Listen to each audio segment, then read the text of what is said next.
Hello students, welcome to PCS Booster course. Topic for today's discussion is from environment and ecology as well as life sciences, and it has also governance angle associated to it. So in last 1 week what we are seeing is that in social media the main debated topic is thus you could say the relocation order of stray dogs by Supreme Court, and we have seen that the dog lovers are totally against that particular decisions. But if we look at from the civic governance angle or from municipal corporation angle, the topic is one of the themes which needs to be discussed and debated to get into objective opinion. So even though our particular series is mainly focused on the pre aspect, so we'll be mainly decoding the pre related theme rabies associated with it, because one of the reasons why Supreme Court imposed that draconian decision happens to be that stray dogs at times are strongly linked to be spreading the viral disease called rabies. So we'll be decoding what exactly is rabies, how it is transmitted, are there any preventive or vaccinations which are available, because when such themes are in news, typically life sciences examiner tend to frame a question based on it. But before going to that pre-related part, we will discuss few facts related to the issue so that you don't get too emotive or carried away by the social media debate. You should have, as an administrator, a clear understanding of the issue, and it's important to have the both versions of the theme available to. So first and foremost, we can say that if the primary reason why the Supreme Court imposed this particular decision is that they have ordered the immediate capturing as well as the keyword is permanent confinement of stray dogs in Delhi region. So basically it's not a pan India judgment, but once you start judicial activism at a particular location, the same template has every possibility of being replicated across India, or at least in the major metropolitan sites. So basically, the case in which this particular judgment was imposed related to a death of a child which died a painful death due to rabies. So emotions ran high, and in clear case of administrative failure, so Supreme Court took a bold decision that it's high time this dog menace should be dealt strictly and accordance with the law. So they have said that within 8 weeks they have to relocate all these dogs in the dog shelters. Now the problem with this current judgment is mainly on multiple fronts. The first is that Delhi don't have a government sponsored shelter program, so it will be a logistic nightmare for administrative authorities to create such a large shelters on short notice. The second argument which goes against this particular theme is that not all stray dogs carry rabies, because rabies is a viral disease just like human beings get some viral dreaded diseases. It's not that the entire human race should be castigated for that carrying particular viral disease, just like we have seen in Ebola or in COVID as well. So the social stigma attached with the any you could say illness or infection should be the humane approach to tender that person with care rather than making him a villain and just you could say eliminating him altogether. So basically, the numbers which currently Delhi is harboring of stray dogs are quite alarming, and it's easier said than done. Lot of people are complaining when they go out for morning walk, it's not safe for them in 5 to 6 a.m. Or people who are venturing out in night. At times, the streets are being dominated by pack of street dogs, which do not hesitate in attacking without provoking as well on multiple instances. So basically, the vulnerable groups, the old age persons, the children below, you could say 15 years of age, or some person who are driving two wheelers are at risk more than the rest of the segment of population. And once again, this theme ignites the debate whether the stray dog should be there or not at the first place. Even though the linkage of human beings with the dog is time immemorial, right from different mythologies, as well as you could say there are numerous instances where whenever the term or trait loyalty is highlighted, the dog is touted as man's best friend, and it's a wonderful companion to have, and lot of people feed them or nurture their bond. But then the other argument is, we are so compassionate about this particular species, you could keep a pet dog which is legal in it, or you could adopt these stray dogs on daily basis. But then once again the holistic themes come. Not every person who is capable of nurturing dog in his home, and they have to go on with the work of their life. So in Delhi, what made this judgment a pronouncing one was that the numbers were on the contrary side. So basically, as per their preliminary estimates, there are roughly 10 lakh dogs, and the number of dog bite cases are 68,000. And the number in 2024, which we are quoting, 2025 is still not over. We are in just the August second week. So you could say this number could match if no remedial action is taken. So that's what Supreme Court judge said. This situation is quite alarming and grave, and it requires urgent and immediate action. Even though lawmaking falls in the domain of executive, but at times judiciary steps in the garb of judicial activism, and sometimes that activism can be problematic for some individuals or groups, and they cite that it's a clear case of judicial overreach. Many of them on social media are linking that to women related issues, or to domestic violence, or to the cleanliness, or to corruption. There is rarely a suo moto take up by Supreme Court, or we rarely see some reform. But in this particular theme, there was a haste decision which didn't, even administration didn't prepare, have logistic data with them, and they just imposed the strictest decision possible on a short notice. So even in we look this problem from Indian perspective, already the total buy cases are roughly around 37 lakhs. So you cannot be just be a spectator when such a large number of cases are occurring, and you cannot take a shield that only small segment of population is being affected. Because in terms of mortality also, the number might seem insignificant to some, because it's just showing 54 are, when we have a population of almost 150 crore, this number might not sound alarming to one, but the number of persons whose life are being affected and they carry the lifelong trauma of bitten by a dog species is quite profound. And the death is not a straightforward one. This is one of the most harshest possible death which individual can be inflicted upon, because we will just decode the symptoms of it. You could say it's the worst form of torturous death which any individual could undergo in his lifetime. So basically, when the child or some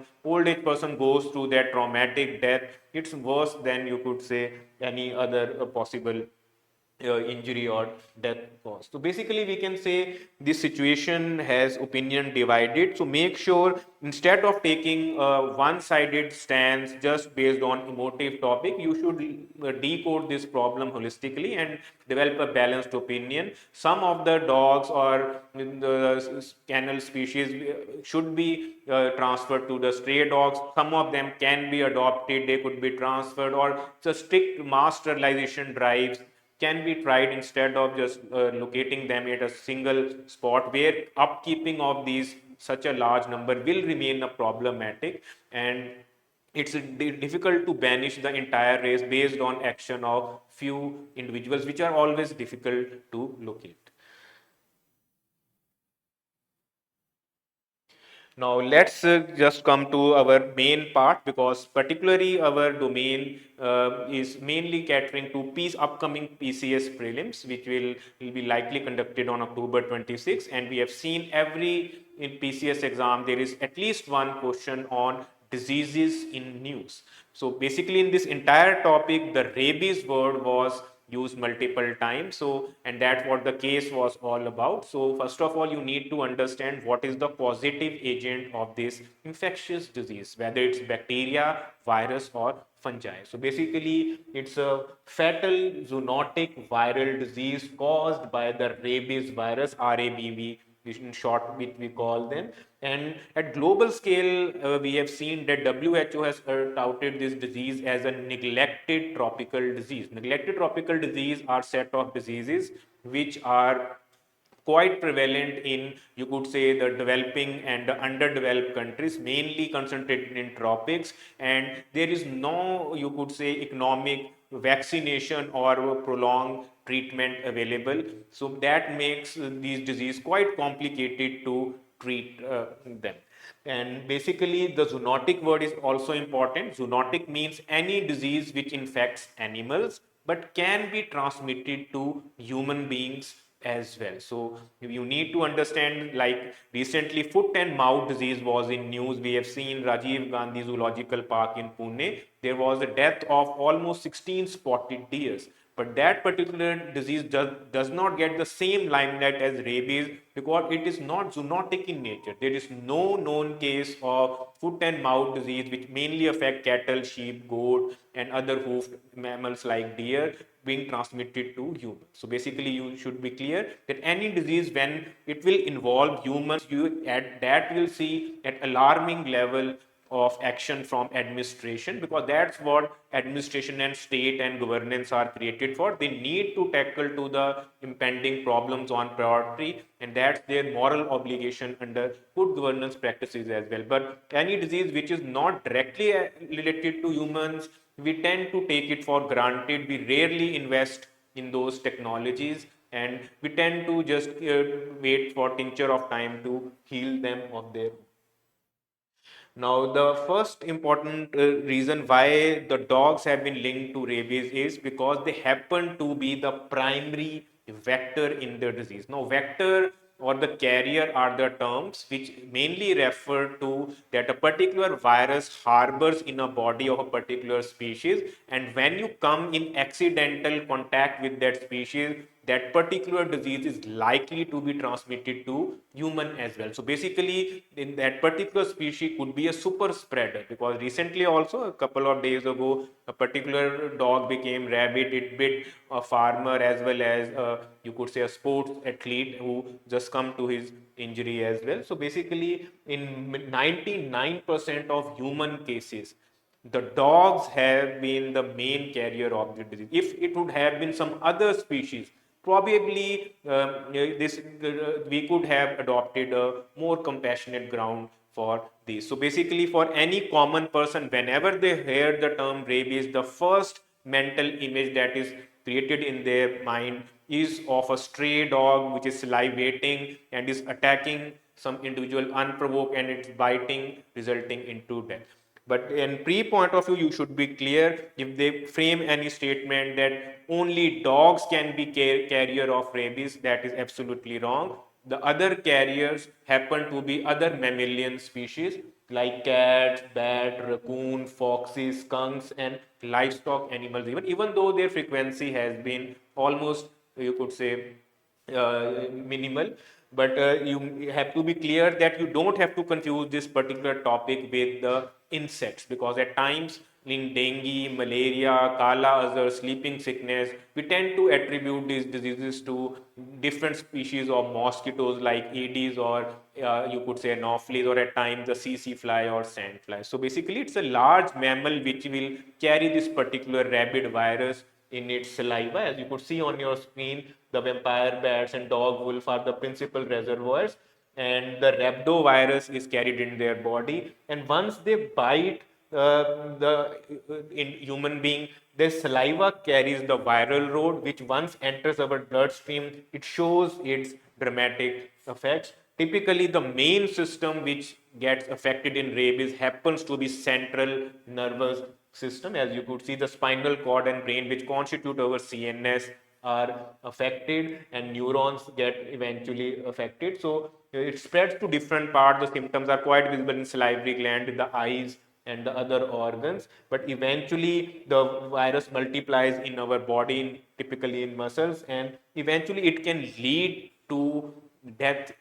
Even it has a high mortality rate unless the preventive vaccination is carried out. So In the spread part, you have to understand the bite, scratches, or saliva containing the skin mucous membrane comes into the picture. So basically, the wound has to be treated with water and a soap immediately to reduce the possibility of the infectious spread. Otherwise, this disease has a quite a poor prognosis in if not handled timely.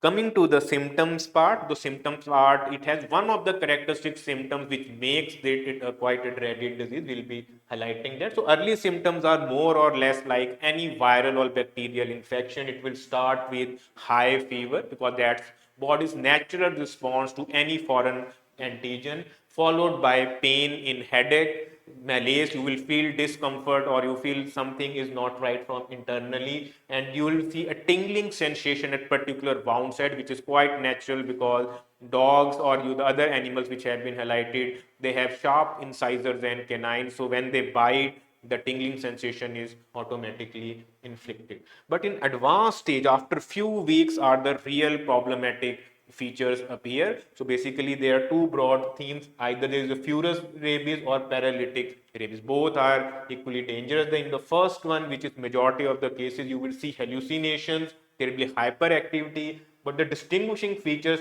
happen to be the hydro and aerophobia. Now, phobia refers to fear, and hydrophobia is fear of water, because this is the characteristic trait by which is inflicted on the body. You could see any random video how the patients of rabies responds to the water. There is almost a neurotic, or you could say extreme case of fear associated with just the exposure of a glass of water. So basically, we can say the life becomes horrible and its existence is challenged at the worst possible way, and the person eventually collapses to a painful death. In the paralytic rabies, the gradual, since we see the virus load tends to multiply itself in the muscles, so there is a muscle paralysis, and eventually person can go into a coma, and there is no chance of recovery, resulting in death. So we can say from examination point of view, the term hydro and aerophobia, fear of air and water, are the one you need to memorize. Otherwise, fever, pain, malaise, these are normal symptoms. They will be not expected to ask in prelim stage. Now, coming to the prevention part is also once again necessary, because once again I'm highlighting, not all stray dogs will carry rabies. You could say it's only the particular dog which has exposed to the rabies virus is likely to be rabies. So not all dog bites need this same precaution, but still it's always better. We have an old saying, prevention is better than cure. So there's no harm in following the prototype. So first and foremost is that it's 100% fatal disease, but it's also 100% preventable. So a lot of dog lovers are arguing that it's not that every rabid dog bite will result in death, but yes, it will carry the high risk. So it has to be awareness on how to deal with these rabbit bite cases or normal dog cases. That should be the main focus of administration, rather than singling them out and torturing them to exile in a shelter. So basically, the friend should, or the relatives should take that person to hospital where anti-rabies vaccine should be administered, whether they have a cut or open, because as a precautionary measure it's a lot better to take a preventive step. And especially the persons working in those training animals or veterinary sciences, they are also are the high risk group, we should be exposed to this particular vaccination. And typically the before bite 0, 3 and 21st day jabs are taken to cut the risk, so or to minimize the advanced stage. The basic stage cannot be can be handled subsequently. And the wound treatment is the once again the crucial part. It should be cleaned, it should be antiseptic, should be applied, and should be cleaned with the thorough soap, so that the viral load is reduced. And immunological injection are at the site in case of severe wounds are necessary. So basically these basic steps can be life saving in some cases. So make sure we should ideally incorporate in our life sciences part as well, because we have seen in NCRT There is only a brief reference of some diseases like tuberculosis, leprosy, AIDS, but rabies finds the minimal mention. It's a lot better in school children are exposed to the topic at the earliest stage so that they can be sensitive enough and they can grow up as a responsible citizen. In case of such emergency, some basic understanding of disease can help in dealing situation better.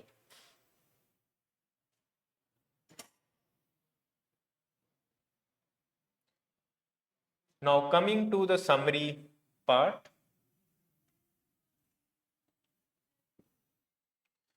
So we will like to just highlight, summarize the main key takeaways from prelims point of view. The first and foremost is, yes, it's a serious health problem, and it's not just India's problem, because at times when we are viewing, a lot of people tend to compare that India has become the epicenter of the stray dog menace. It is a globally accepted norm. We see wherever human beings are creating urban or rural setup, this species is going to be there. So basically almost 150 countries in Asia, Africa are attributed to the hotbed of rabies. Once again, you need to memorize it's a viral disease. It can be transmitted to human, to animal, and vice versa. It's a zoonotic version. It continues to be neglected tropical disease. There is still a mass global campaign dedicated to eliminating or eradicated rabies is still missing, even though it should have been a norm by now. Every year, tens of thousands of deaths are reported annually, in which we just discussed India's or Delhi's number,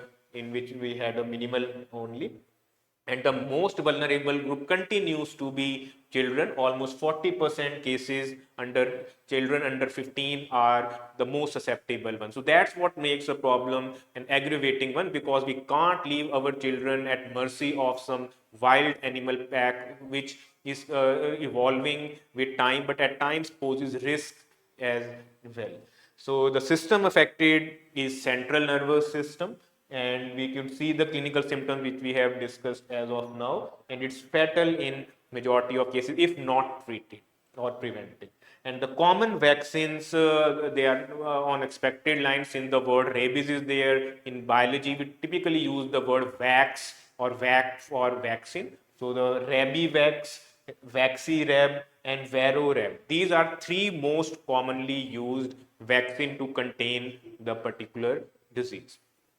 So overall, we can say this particular topic needs more discussion if we want to handle this particular theme, and hopefully the three member panel on this topic is going to give more objective judgment, taking into constraint the practical concerns. And yes, I am compassionate towards animal. I run an youth for biodiversity initiative, so probably I'm not the right person to be taking sides in this particular topic, but still I would like to re-emphasize that our constitution under article 48A as well as under 51A has highlighted that we need to be compassionate towards living creatures. We should protect wildlife, forest, and environment. So under that ambit, we cannot take the extreme step of just, you could say, castrating them as villains of all the ills which are prevalent in society, and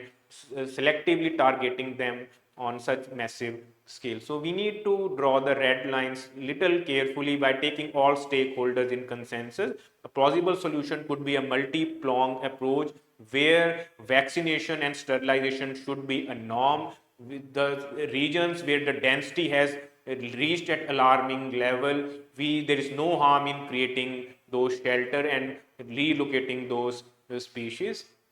And moreover, the more awareness drive should be there to be alert about such pros and do's and don'ts related to such scenarios. And we need to adopt a little more, you could say, the compassionate side, since we are the most intelligent species currently on earth. Even though the way AI is growing, there is every possibility machine might outweigh us. So I hope we got a fair idea about what exactly is rabies. I hope your PCS preparation is on right track, because we have seen this week there are few holidays on side by side. Make sure you devote some time to your prelims preparation. Keep the larger goal in focus, and also prepare a few topics from mains perspective as well if the time allows. Otherwise, from the next month, it will be prudent just to devote full-fledged pre-preparation. For any specific query related to PCS, feel free to connect. We will be ready to help you in your quest to crack PCS examination. We'll be back soon with another, you could say, theme which is making headlines and may be asked in PCS prelims. Thank you very much. Have a nice day.